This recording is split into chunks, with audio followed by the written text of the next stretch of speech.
So Greece, Italy, now Spain, changes in leadership afoot. All right, and the throw the bums out feeling really doesn't stop there. We've listened to the dullest, most technocratic speeches I've ever heard. You are all in denial. By any objective measure, the euro is a failure. And who is actually responsible? I mean, who's in charge out of you lot? Well, of course, the answer is none of you. We know who the villains are. You should all be held accountable for what you've done. You should all be fired. And your friends here got together like a pack of hyenas, rounded on Papandreou, had him removed and replaced by a puppet government. What an absolutely disgusting spectacle that was. I was wrong about you. I said you'd be the quiet assassin of nation-state democracy, but you're not anymore. You're rather noisy about it, aren't you? You, an unelected man, went to Italy and said this is not the time for elections, but the time for actions. What in God's name gives you the right to say that? Man, oh man. Take that to the member of the European Parliament who said all that and more. Nigel Farage joins us now. Good to have you, sir.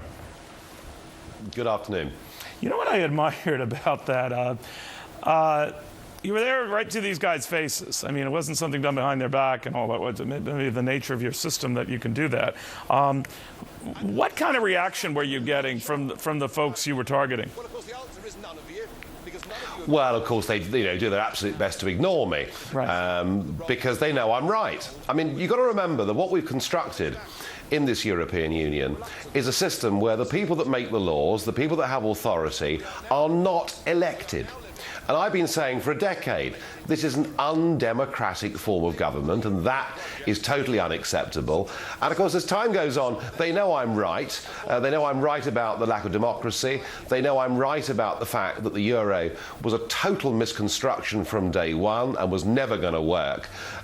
So when I meet them at various lunches and dinners and social events, I think I would describe their reaction towards me as being fairly cool. I would imagine that. But Nigel, I'm wondering what's really going on here. If the euro and that unique club, as it was once called, has been so badly burned and tarnished over the last few weeks.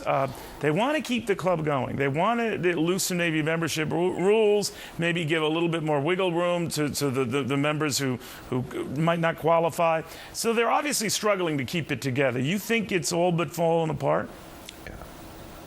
Well, look, I mean, you know, the thing is a failure, but what they've been doing over the course of the last year is getting together big sums of money, and please don't think you're excluded from this, because the International Monetary Fund, based in Washington, has also been throwing large sums of money at this, and what they're trying to do is to keep small, predominantly Mediterranean countries inside the euro, when actually we all know in the end they're going to bust out anyway. That's the economics of it.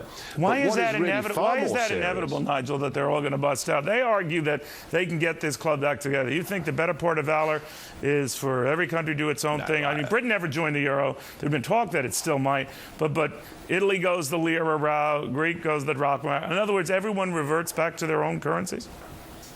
I think so, yes, and I think that there is no doubt that Germany is the dominant competitive industrial country inside Europe, and frankly, Greece cannot hope to compete, you know, on an even basis with Germany. And that's why we have exchange rates. And that's why currencies go up and currencies go down. And the Greeks are stuck now in a currency that is overvalued, possibly by as much as 70%. They have a totally different work ethic, a different pattern of business. Greece and Germany cannot survive together inside the same economic and monetary union. And you know, we've warned about this from day one, and I think to a very large extent we've been proved right. But what is really scary, and what has happened since I was last on Fox 3 weeks ago warning about all of this, is we saw in Greece the Prime Minister, Papandreou, dared to use the word referendum. He said, I'm going to put this package to the Greek people to see whether they want to stay part of the euro or not.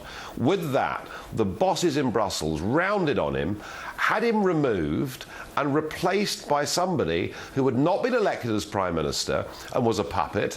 And then it got even worse. In Italy, they were unhappy with Mr. Berlusconi. They demanded that he went, and we now have in Italy, the entire cabinet, the people running that country, not one of them is an elected politician. Well, They who's are controlling? Who's calling the democracy. shots? I mean, if it's this, who? It's a combination of things. It's you've got the guys that I was addressing last week in the European Parliament. You've got the President of the European Commission, the President of the European Council. It's a very complex bureaucratic architecture. Bottom line, these are all the ones who want Mother Europe, United Euro Club, the ones who, at the behest of the Germans and the French and the Belgians, want to keep this going. These are most of the members don't want to keep it going.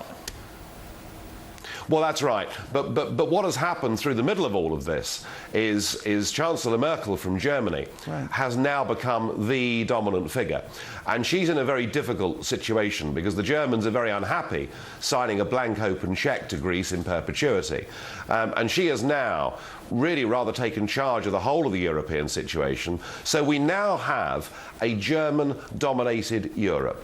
The very thing that we were told the European project would stop, the very thing that twice in the 20th century we fought and made huge sacrifices to stop, we now have a German-dominated Europe. And I don't think that's a good thing for Europe. And I think what is being done to democracy in the name of saving this Eurozone is something that should worry all of us.